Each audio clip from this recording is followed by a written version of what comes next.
We'll Yep. call the building committee to order. First item on the agenda, approval of the August 3rd building committee minutes. So moved. Second. Any changes, deletions? All in favor? Aye. Any opposed? Thank you. Item number 2, facilities update. Mr. Toddy. Good evening. I'll start where I usually do with custodial. We've completed about 95% of the move out of Nancy Loud. Everything that teachers or students need has been moved. Some of the surplus stuff has been distributed to other schools, and we're just at the kind of the last leg of stuff that we want to go through and decide what's worth storing and what's not worth hanging on to. That work was almost entirely completed by the custodial staff. We pulled custodians out of different schools and sent crews over there. Teachers were also packing their own stuff and moving stuff. Administrators were moving stuff. And the grounds crew was contributing as well. Okay, so kudos to our custodial staff for the monumental task of completing the summer cleaning. As you can tell, all of our schools are open. That means all of our deep summer cleaning was completed. And this year that was exacerbated by not only the Nancy Loud project that snuck up on us at the end, but also the large amount of contractors that have been working in our spaces, especially the high school. I don't know if you were in there at all over the summer, but it was a complete construction zone. We had to kind of clean and weave, bob and weave in and around that. So good job by them. And this picture here. Could you speak up just a little? There's a lot of background noise coming. Sure, yeah. Thank you. Okay, well, here we go. The picture you see here is our custodial staff taking part in some cleaning best practices training that we managed to sneak in right before the students returned to try to get everybody on the same page with cleaning. Grounds crew. What you see here, well, first of all, I'll start. The grounds crew has one position open. That means we're working at about 75% strength. And right here you see our grounds crew working on, we rebuilt the varsity baseball field. There was a lot of drainage problems there, was a lot of delay in getting kids on the field in the spring because the infield was holding water. It was a grading issue. We did our own measurements, realized the grading issue, and corrected the problem. You'll see there's a rented piece of equipment, the mini excavator there. There is one in the city, but we were unable to coordinate with DPW over time where we could use it when they weren't using it. So we had to go ahead and rent one to get this done. But the project is done. We're going to do some seeding and really can't wait for the rain to come so I can take a look at how the drainage looks on that field now. Maintenance is also down one position, also operating at 75% strength, basically plugging away at work orders and replacing 3 failed kindergarten slides. Remember, all of our kindergartens were built about the same time, all the equipment's about the same age. And you may remember approving a purchase of kindergarten slides. There's 2 in this picture, the third one is already installed. Those are $3,300 a piece for a big hunk of plastic, yeah. The pallet with 3 slides on it was almost $10,000 worth of plastic. But it's the only one that goes with that play set. You can't put something else in there because you're risking injury if you don't have the exact right equipment lining up. East Rochester floor replacement. These are pictures I showed you before, but I kept them in here because I think they're great pictures. The floor is done. They completed all the work. We did a walkthrough. We had some punch list items. They came back and addressed it, did another walkthrough, and I'm willing to accept the floor as is. It's beautiful out there. If you get a chance to go look at it, please do. Maple Street Magnet School flooring replacements. The work is complete. We're working through some installation flaws. We've noticed some failures on the VCT that should not be failing for 20 years down the road, but there's some cracks starting to appear now. This morning we walked through with the general contractor and the installing contractor. They've accepted ownership of the problem. They're going to fix it. That's scheduled for Maple Street's vacation week, which is the first full week in October. So we'll be back in there then taking care of some floors. District-wide library improvement projects. We're just waiting now on McClellan Furniture. I confirmed with the vendor we're still on track. We anticipate delivery 10/18. That's an early release day, and can't wait to share some pictures of that fully furnished room. McClellan seal coating. In the foreground, you can see unsealed pavement on the roadway, and the rest of it has been newly seal coated and line painted, and it looks great out there. Air quality improvement project. So there's 3 kind of sections remaining of this project. There's the controls project. McClellan and middle school are still wrapping up. Their control systems in those buildings is not 100% functional yet, but we're very, very close. The VAV project at the middle school is about 98% complete. The system's up and running. We just need to do a little bit of final cleaning to get that to 100%. And the Spalding High School is on schedule. About 30% of the building is now dehumidified. I just want to share a few pictures of that project. The this rooftop unit is probably to about 30 window units that you might stick in at your house. And that's providing dehumidification for all the Yeagerly Way side of the building, both floors. Up and running, new piece of equipment. These are 2 new pieces of equipment that will be providing heating and cooling for the administrative offices and guidance office. Guidance office is up and running 100%. Administrative won't be until next summer because we can't get into the ceiling until we get out of that space. These are curbs that have been placed on the roof where 3 additional units will go on top of the newest addition to the building, so more equipment going in up there. This, to me, is the most telling picture of all. The picture on the right is, this is the Yeagerly Way side, and this is the Wakefield Street side of the building. Can you spot the difference? It's open windows. The undehumidified side of the building has open windows here, here, here, here, here, here, here, here, here, here, here, here, here, here, here, and all there. The side with dehumidification, there's not a single open window, and they're comfortable. So, good job. Excited to see this project come to completion. And so, heat wave. I want to talk to you a little bit about heat. It's hot. So I'll talk about data collection.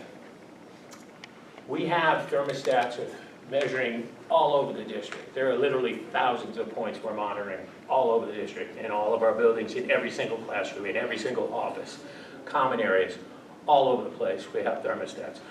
Right now at the high school, the new control system is not yet fully functional, so I'm not getting recorded information. So I can't give you a historical snapshot, but you can walk through there, and I just showed you a bunch of closed rooms.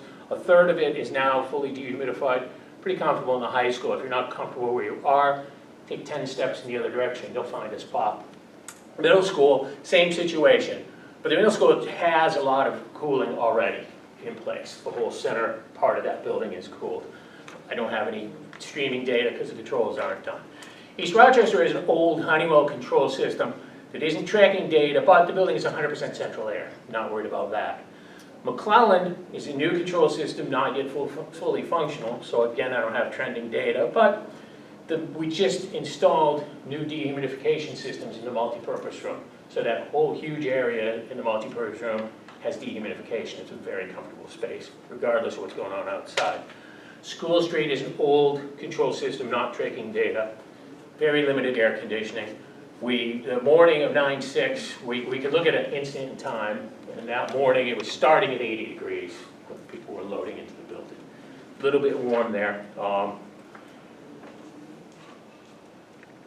So, with the exception of those buildings I just named, I do have streaming data that I can show you. And this is Chamberlain. I fished around in Chamberlain to find, this is a 3rd grade classroom. It's one of the hottest rooms I could find in the building. And this is week to date. So we start down, this is Sunday. So the high temperature on Sunday was actually about 6 p.m. Here we got Monday, Tuesday, Wednesday. So Tuesday we get up to about 84 degrees is the high temperature. Wednesday, the high temperature was reached, I guess, around 6 p.m. We got just about half a degree over 85. And then today, this was about 5 p.m., we hit about 86 degrees. I have similar charts for Maple Street Magnet School.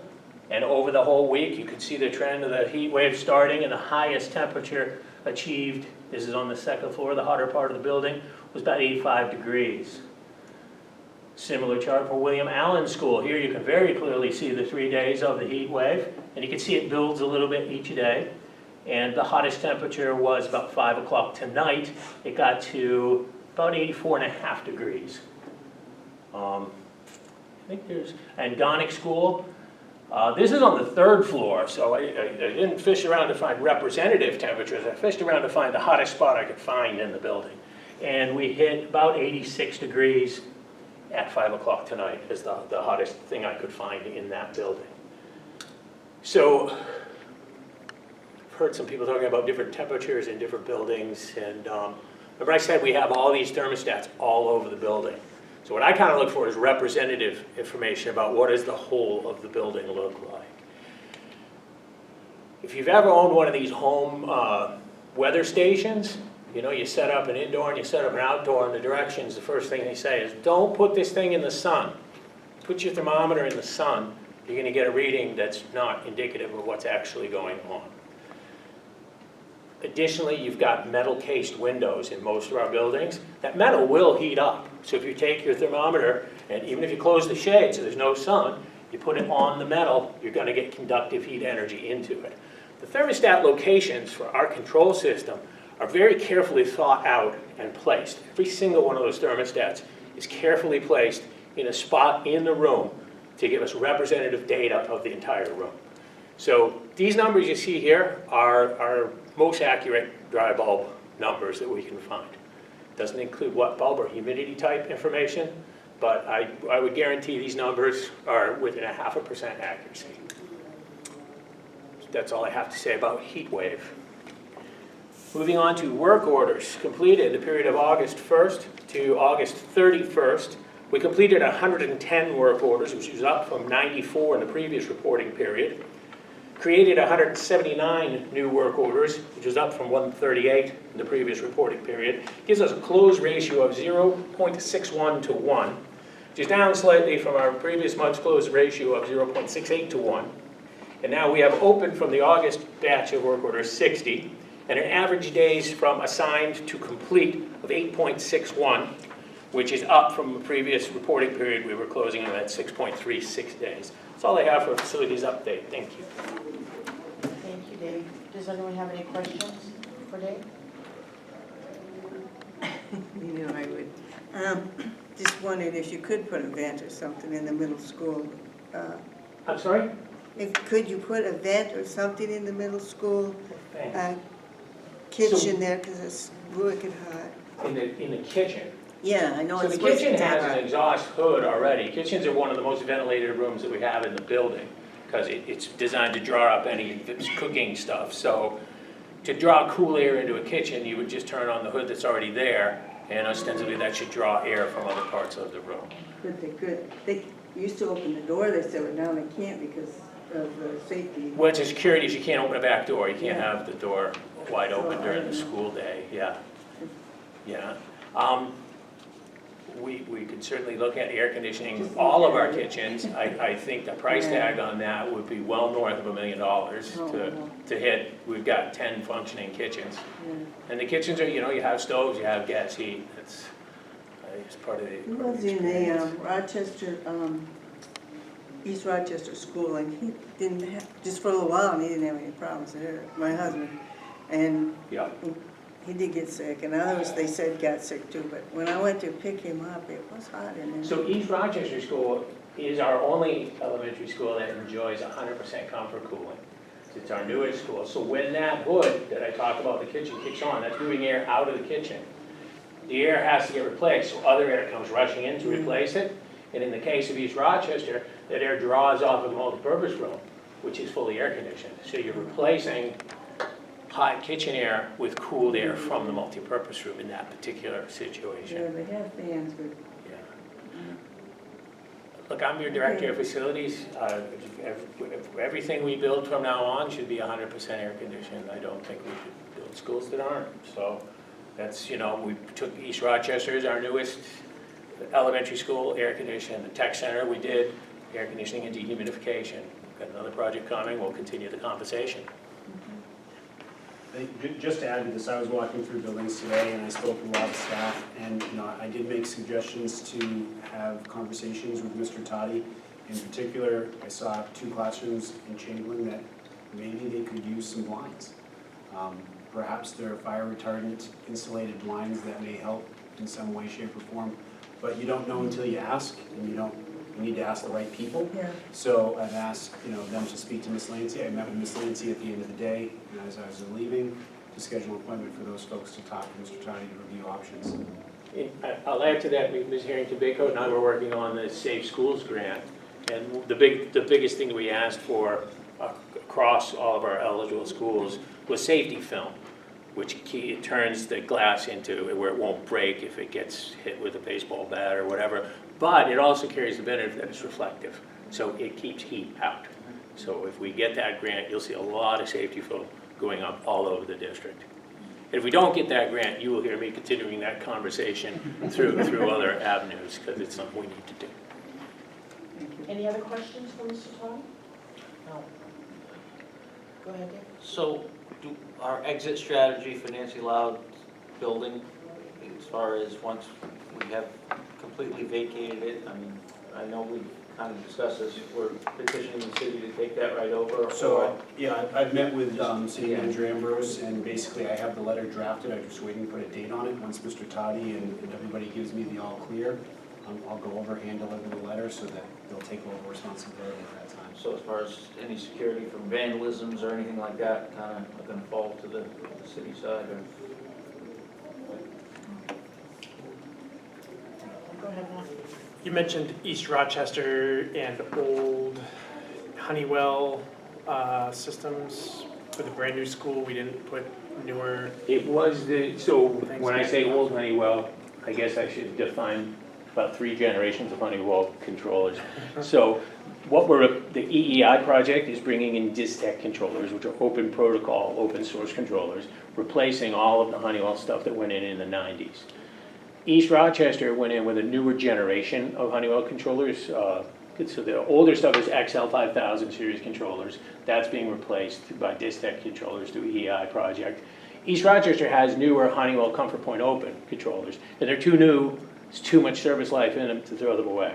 I'm not the biggest Honeywell fan in the world, so that's a thing I wouldn't want to install somewhere else. We also have some Comfort Point Open controls in parts of the middle school that got installed as part of the Honeywell Phase 3 performance contracting project. So there's still pockets, even when we're completely done with EEI's upgrades to all of our control system, there will be pockets of Honeywell Comfort Point Open. And open is ironic because it's not open. They put that in there to trick you. Got it.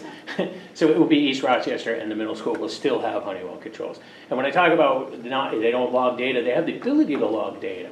The EI stuff will log every piece of data that it sees gets recorded. The Honeywell stuff, you have to go in there and pick a point and turn on history. Say, I want to follow history here, and I want to follow history here. And we usually only do that when where we're trying to track something down or figure something out, and we turn it back off and let it run. So it doesn't record everything like EI does, and that's why in those schools I was unable to get to that data. If I may, kind Go of ahead. separate follow-up, but can you control the data collection district-wide from your office on a computer, or do you have to go into the schools to do that? And we're server-based, so yeah, I can sit at my desk or Mr. Letourneau's desk, or Mr. Letourneau carries a laptop that he can move around the district, and we can log in and see any point anywhere in the district as long as we're on our network. Gotcha. Thank you. Anybody else?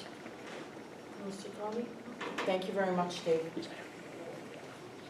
Next item, floor scrubber machine bid. Floor scrubber machine bid, we have in CAS CIP 24401, there's a line floor cleaning machines. It's currently funded with $85,000. We bid out a scrubber machine and we got 2 respondents. Hilliard came back at $82,178 and Global Equipment Company came back at $105,229. While we have enough money to accept one of these, I'm going to ask that we reject all of the bids. And really, we were hoping to not spend the entire line on one piece of equipment. And I guess if I could put it this way, this is the machine for $82,000 is a very nice machine. It's a luxury car. I don't need a luxury car. I'd rather have 2 Chevys. So I'd like to reject this bid, we'll revisit it, and we'll buy more equipment for the same price that we can put out into different schools instead of just affecting one school with a luxury car. So we have a motion to reject the bid? Oh, you have a question? Well, no, we need the motion. I'll make a motion to reject the bids. Second. And now discussion, go ahead, Paul. Mr. Toddy, what school would this be for? The intent of this bid was to put something into the high school. But we realize I can get something into the high school and pick up a couple of elementary schools if I just tone down my sites a little bit, which I think would be a much better allocation of funds. If I may. Second to that, if you go to a Chevy versus a Cadillac, which I'm fine with you doing to understand the workload, does it impact the staff at any rate? Is it different for the staff to use either apparatus? It's different for the staff to use any apparatus, but when I have aging apparatus in the schools, a broken piece of equipment gets me to zero productivity, whereas a highly functioning luxury car, to continue the analogy, may save me 5 or 10%. So cost benefit, Thank you. sure. Any other questions? All in favor? Aye. Any opposed? Thank you. Go ahead. When would you anticipate putting this back out to bid, and do you already have a piece of equipment identified? I don't, we're evaluating right now to come up with the right mix of how we want to apply this money. Okay. Thank you very much. Okay. Next item on the agenda is Spalding High School Band and Chorus Project. Okay, Spalding High School Band and Chorus Project. Bonded CIP line 24104 is currently funded with $1,500,000. Give you a little history of how we came to this place. Working through the 5-year committee, the building committee had established strategic goals, as you all know, and the number one strategic goal of the building committee is arts and drama needs study at the high school. As part of EEI's initial evaluation, when they first came in with the ESSER-funded projects, they did a complete evaluation with Banwell Architects that addressed that needs study. They had stakeholder meetings, the architects came out and sat down with band and chorus people. We also did a little bit in special ed, we did a little bit in athletics. Band and chorus is the one we're talking about now. So EEI and Banwell established 20% drawings of a project. And based on Banwell's drawings, EEI established a budget number of $1.5 million. That's what's in the budget now. So this is what we're talking about. The top of your screen, these are existing walls. The top of your screen is chorus. This area is band. This is Mr. Goodwin's classroom. This is the office, the lobby, and the mechanical/storage room. The wooden floors underneath all of those walls are failed. So all of these interior walls in this whole square will come out. The floors will be replaced. There are glass block walls here and here that are a problem for energy efficiency, but they're also a problem with light. When they try to use screens, the light comes in through the glass block walls and it just washes out the TV, and it's really hard to use some of our newer technology in those spaces. So those will be replaced with more efficient windows with curtains. And then the new setup, this is the same footprint we're looking at. The walls would largely stay the same for chorus, band, and music classroom. What would change is the music office would no longer be here, it would go over to here. This space is now a storage/mechanical room. All the mechanical equipment will be moved outside. So it's really noisy in there now, but when the equipment's gone, that becomes usable space for office. There's 3 new practice rooms added and a new storage room. So that's the 20% drawings on which the budget was proposed. This information has gone back to Mr. Goodwin and his department, and there'll be another round of architect feedback and to see what would be done. So from where we are now, EEI is going to be working in the high school again next summer to complete the ESSER 3 project. And if you saw them in there this summer, they're working in half the building, but they occupy the whole building. They are spread out, they're fast and furious. There are hundreds of contractors tripping over one another as it is. So the band and chorus project is going to include the same workspace. They're going to be in the courtyard trying to work on the same stuff. So whoever's working on this really needs to coordinate with one another. And this is not only in physical workspace overlapping, but the band and course project overlaps because the control system will have to mesh. The HVAC systems will have to mesh. So right now, I'm seeking authorization to sign a notice to proceed with the EI for this project with a not to exceed the 1.5 million. We would continue to do this project, we'd fold it in basically to the ESSER projects, which were competitively bid. We've already folded a couple of things in on top of the EI. This will be the last piece of it. So we'll keep one contractor, we'll keep unity of controls, we'll keep unity of systems, and it would be billed at EI's current pricing structure. They're an open book company. At any time, we can audit any of their books, and they tend to run at about 1.9% net profit margin. So that's the footprint. The other option, you could say, well, we want to go and hire Banwell directly to do a full design, put it out to bid, and get another contractor in there. I fear the problems of contractors butting heads. You get too many cooks in the kitchen and the souffle falls, they all point at each other. You don't know whose fault it is. So I think it's to our advantage to keep one contractor on an already competitively bid, agreeable price structure. Just keep moving with the project. Great.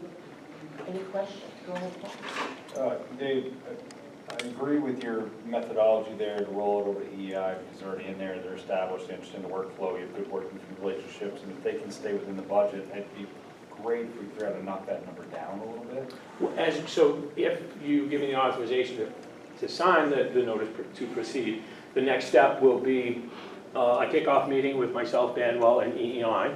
And we already actually have a tentative date on the calendar, hoping that you may approve that. The next step would be another stakeholder meeting. And then we really start to, there's 20% drawings. We got to get from that to 100% drawings. And we really got to get all the feedback again from the department. So yeah, the 1.5 million is a budget price. We can be under it. We can aim to be under it. You know, it's the same conversation we have around at JDC about building an elementary school. It's a roughly $33 million project. As scope changes, the 33 million is the thing. As we find costs going up or down, we cut scope. So that $33 million doesn't change.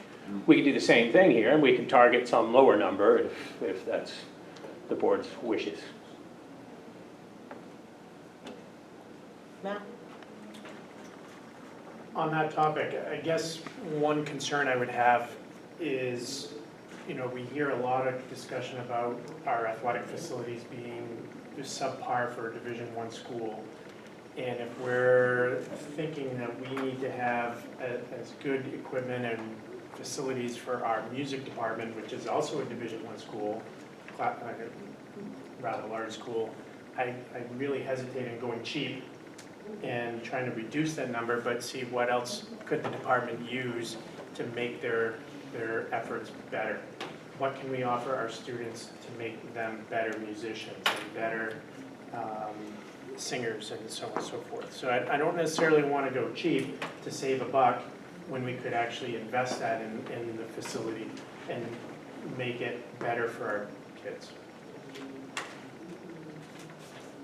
Go ahead. Go ahead, Paul. Oh, him first? Well, I was gonna ask Mr. Todd, so we've got 20% drawings, any engineering, I know we've had some significant issues with the floor and the heating and whatnot. Is that including a contingency? I know if this is the number, we adjust to stay at that number, but is that including the contingency for any, I mean, potentially some structural issues that are gonna have to be dealt with that haven't been found yet, I'm assuming? Yes, the number includes a contingency. We have a really good idea what's under the floor because we've already torn the lobby out. We also have a really good idea what's in the ceiling because as part of Honeywell's Phase 3 energy project, we looked at replacing the air conditioning at that time. That's about 5 years ago, and the air conditioning piece of it was about $600,000, $675,000 if I recall back then. But we did go as far as to bring structural engineers in to review the roof deck to see about equipment loading. So we've covered a lot of those bases. We've covered a lot of bases here already. This project has been vetted pretty well. Go ahead, Paul. So I think the band department has had some nice bumps from us in the last 8 months. The uniforms, and then Kyle and Ron working to replace equipment, and I'm not saying be, penny wise to be dollar poor, that's not the intention here. The important part for me is understanding that we're putting a brand new school in the district. When you add $1.5 million to a new school, your debt service schedule is affected. I'm working on trying to find a balance of efficiency. We as a board in the past have had to deal with the debt service being too high and it costs us personnel. I want to be cognitive when we're bonding things, that we're not sacrificing people to afford the payments. That's all I'm saying. That is not about not giving to those kids. I think this board has done nothing but give to kids when we have the opportunity to do that. I think band has earned the things we've given to them so far. I just am concerned with a $33 million building coming down the pipe that we've got to figure out how to pay for. Any additional debt service is a concern. So I'm not trying to sacrifice the building for the kids. That's not what I'm saying. I'm just thinking about where this money comes from later is my concern. Anybody else? Go ahead, Matt.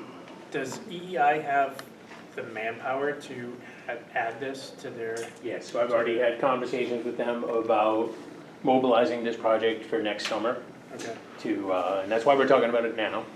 So that if the work is gonna get done next summer, we need to start pulling the trigger now to get through drawings and get contractors lined up.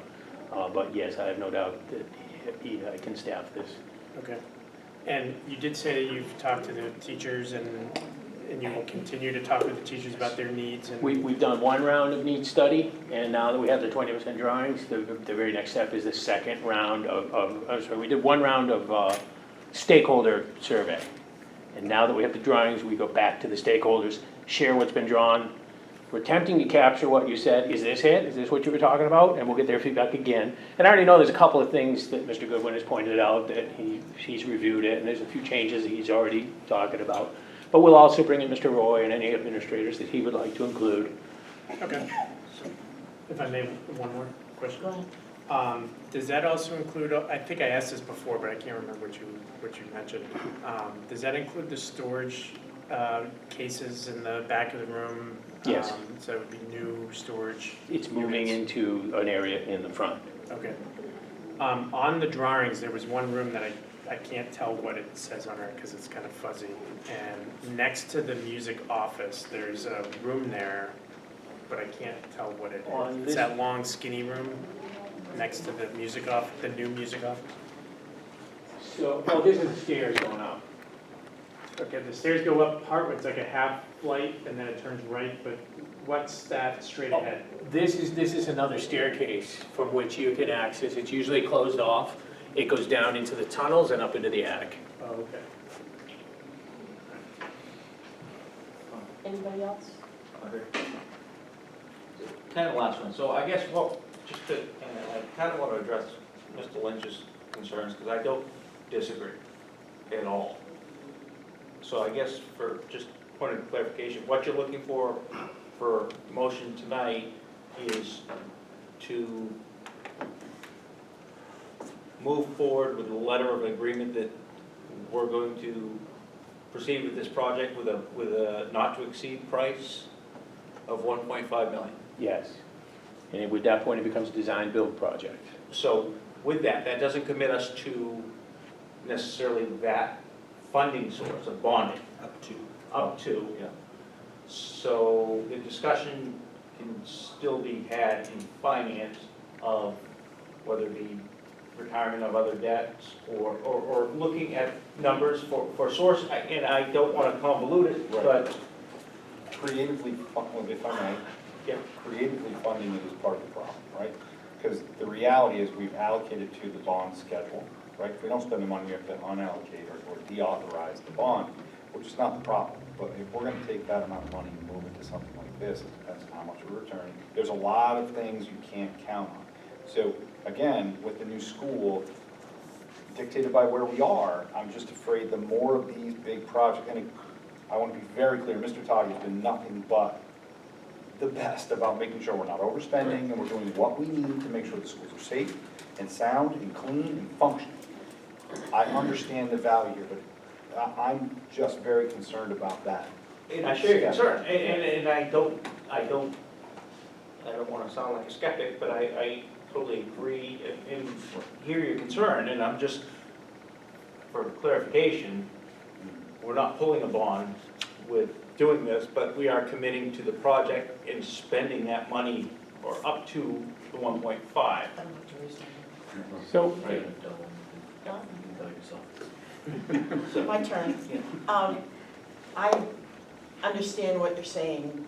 I've been on board for a long time, and I think pretty much from the beginning, there's been conversation about updating the band and the chorus spaces.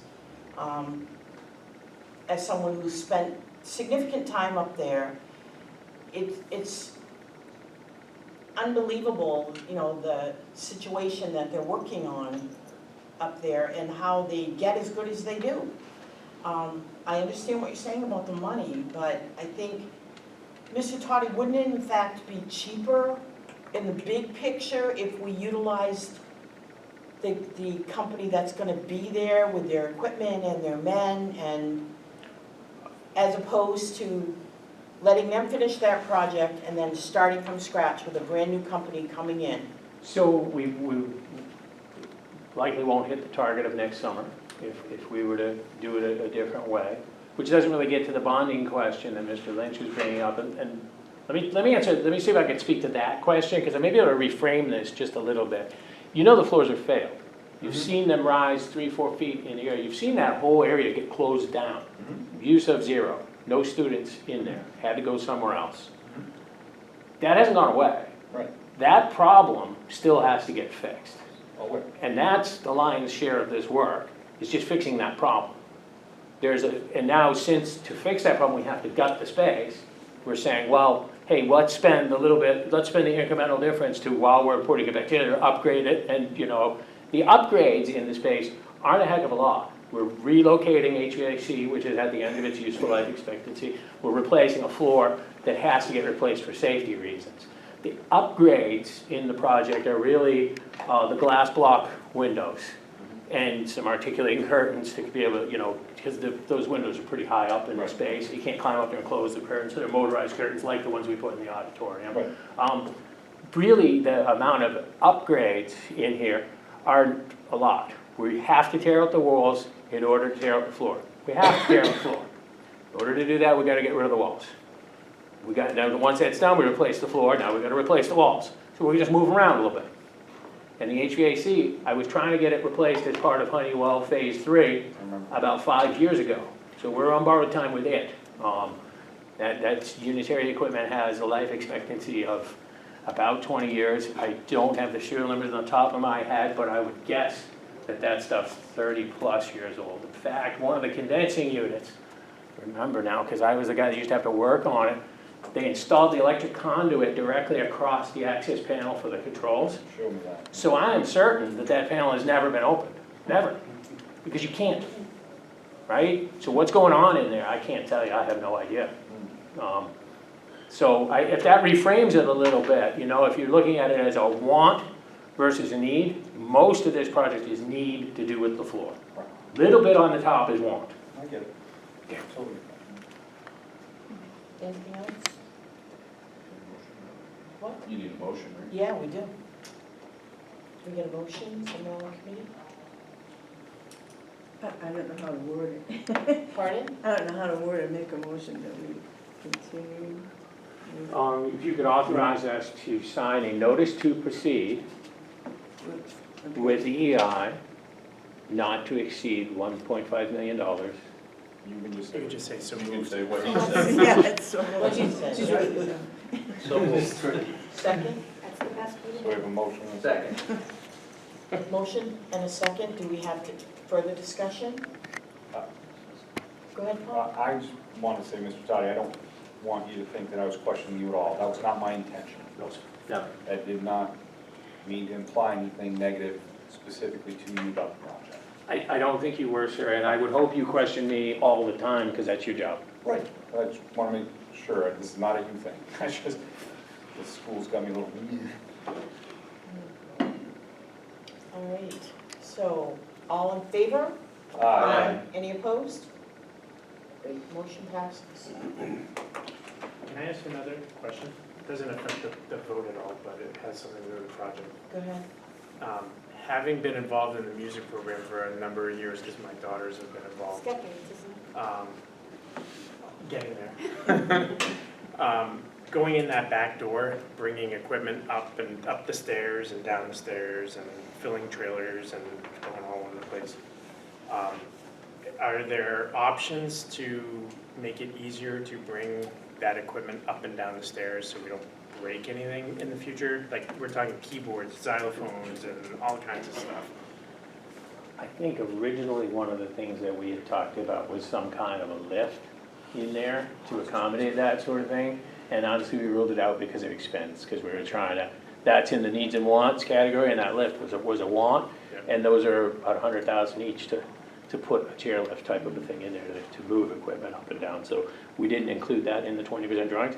As we move through this and we solidify drawings from 20% to 80% to 100%, we can certainly look at any opportunities. I know that exterior door is in rough shape, and the cement around it is the problem. I know Mr. Paterno has worked on that door probably monthly for the past 5+ years. There's always problems around that. And then the other doors as you go up the stairs into band and chorus are also problematic.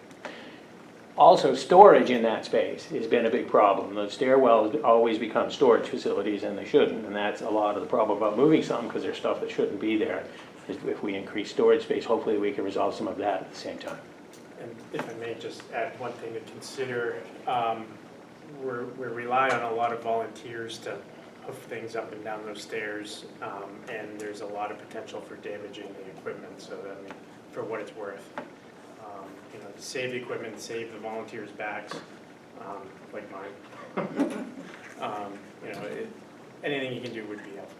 Great, appreciate it. All right. Next item would be net metering proposal. Okay, so this is an opportunity that presented itself. So just for those of you who don't know, net metering, this is as defined by Eversource. Net metering is a renewable rate program available to customers using their own renewable energy source to generate electricity. If you're installing generation solar panels, you may be eligible for net metering, provide a monetary credit. So what this means, if you put in a solar field and you produce more energy than you've used, Eversource has to buy the surplus from you. Okay, so that's net metering as we've all known and loved it for many years.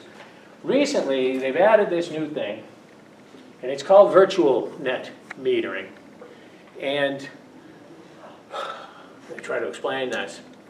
This is basically, it's an incentive for operators in the state of New Hampshire to create new green energy sources.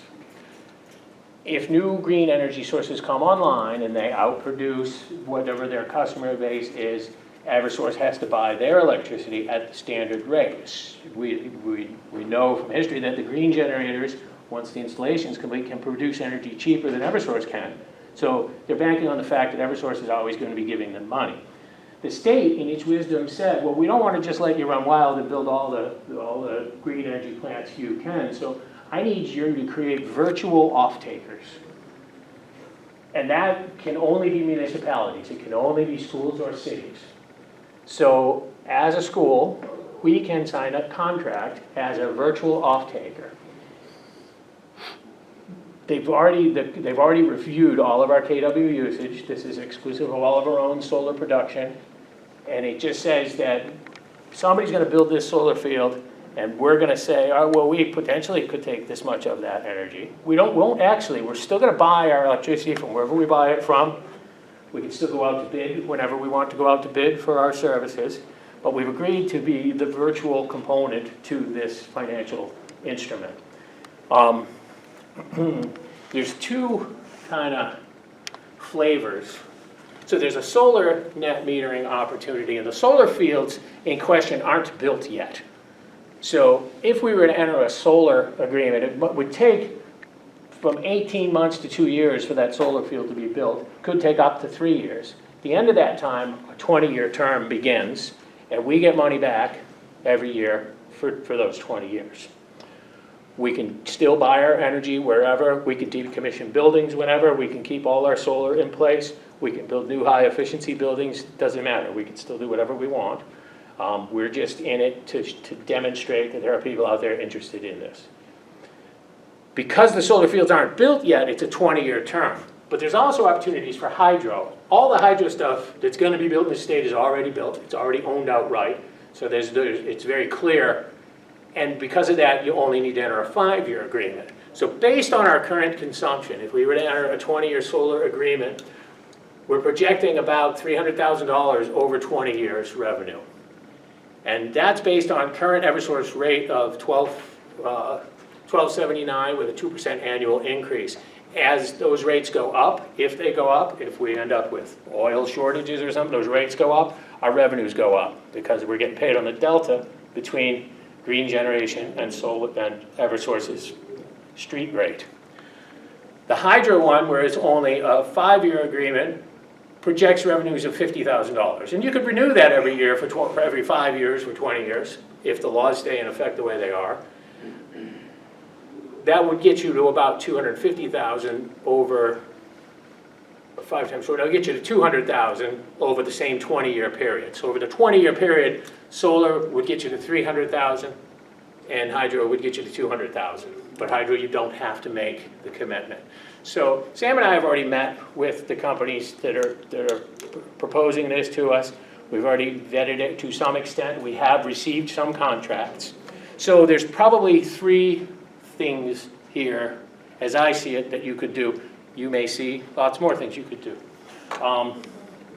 You could say, no, go away, don't talk to me about this anymore. You could say, yeah, go sign one of those. You could say, take those contracts, bring them to the council, have them review it, and if you get to a place where the superintendent, the business agent, the director of facilities, and our lawyer all agree that this is a decent contract, you can go ahead and sign one of them. Or you can ask us to bring this company in and they can present to you so you can get a little bit more understanding, because I'm sure they can articulate it better than I can. So if I'm looking for some direction on this project. Pardon? Oh, jeez. Paul? So let's say it's, all of a sudden it's the same summer where there's no sun, right? You get very limited. Is there a guaranteed threshold or is it only production-based period? So my question was similar to that, but it was, what if the green prices went up higher than the oil prices? Right. Can you go upside down? The answer is no. The lowest we can go is 0. We can't go into negative. But if we aren't producing, then the plant has to produce energy to demonstrate. Understood. Yeah. And then, if I may, Yeah. disbursements are paid via quarterly, annually, how does that? Do you remember? I think he said quarterly. Quarterly. Okay. And we're stretching our memories there, but Thank you very much. it's all in the contract. And again, the 2 contracts I have, like I said, the hydro one's a little bit easier because they're all built and it's pretty well under. The contract's 4 pages long. The solar one, the contract's 44 pages long, which is why I want to bring council in to review all of the documents if we get some direction forward. Is there any cost? There's no cost. There's no cost, nor is there an exposure to us having to pay something. Okay. Sarah? So that goes to my point for the solar group. If it's a 20-year commitment, we're not responsible for the disposal of solar panels. We don't own any, much same as the equipment on our, replacement. so the equipment we have now, we don't own it. We've agreed to let it be on our roofs and we will buy everything it makes. Yeah. This is even simpler than that. These solar arrays will be somewhere in the state. Oh, And all we're saying is because we use this much energy, we theoretically could be responsible for that much of what's coming off that array. And that's all that the array operators need in order to get money from Eversource. And the whole thing is, again, it's designed as an incentive to create more green power in New Hampshire. okay. Or justifying their build. Go ahead, Dawn. Is that kind of like a co-op? Or people? No, the way we already purchase power is through a co-op strategy. I believe we go out to bid through like Sprague, I think is a co-op approach. No, a co-op is more about like you use energy and you use energy and you use energy, so you three are gonna get together and buy it in bulk, and you save money that way. That's not this. So, for those who are not familiar, this has been going around in the state. We've seen some internal, inside the city conversations happen at the city level. For them to get permitted and permission to put it up, they have to have someone who will use the power. What they don't want to do is devalue Eversource's services except for carrying them. So the way they do that is they get people like us to commit with some compensation because they're getting paid anyway. So it's logical, I get it, as long as we're not exposed on the other side. If it doesn't get built, we're out fine, as long, there's some tentativeness to my opinion, because essentially you're committing to something that you have zero control over, zero. And that's a concern for me. I agree. Your explanation was great, that in order for these things to get built, they have to demonstrate they have people that are going to use the electricity. And that's the little twist. Yeah. It's not that they're gonna have to demonstrate there are people that are going to use the electricity. They have to demonstrate that there are people who virtually could use the electricity. Wow. And that's what we're doing. We're standing there saying, well, we could do that. We Right. could, that electron could come here. Yeah.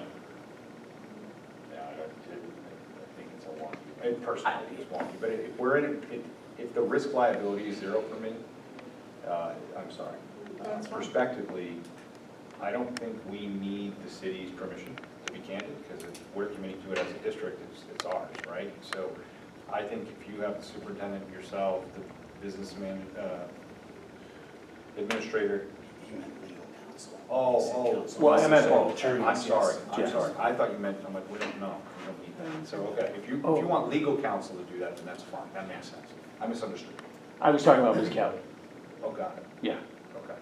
So the people who I would have, Mr. Pusey, Ms. Kelly, myself, and Jerry. Got it. Mr. I apologize. Yeah. Thank you, Mr. Grossman. Sorry, thank you. But we value and we love input from the city at any time. I'm sitting there wondering if I should say anything or not. How about if you and I talk tomorrow? So- You're part of the next meeting.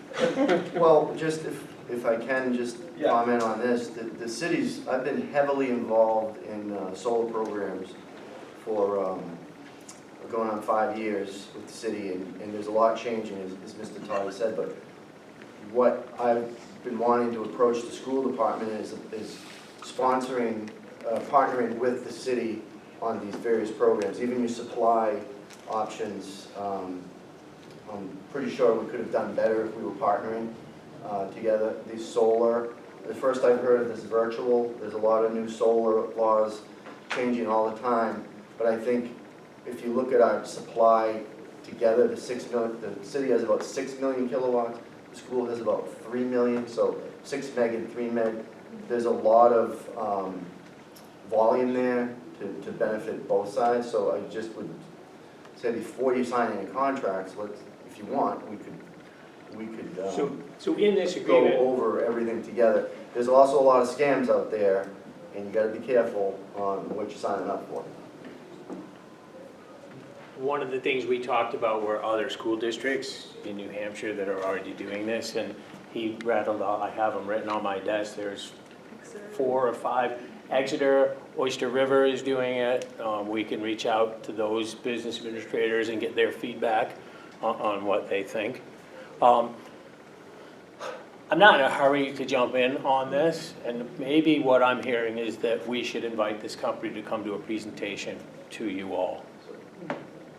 That was my question. This is a local, Yeah, their offices are, it's local, I forget what town, but yes. I'd like to get a little more background on it. Right, yeah, me too, And actually. if it's what I'm thinking it is, or who I'm thinking it is, I think I have an idea of what the projects Go ahead, are. Paul. I would like to see what Marcus Hanson come up with too.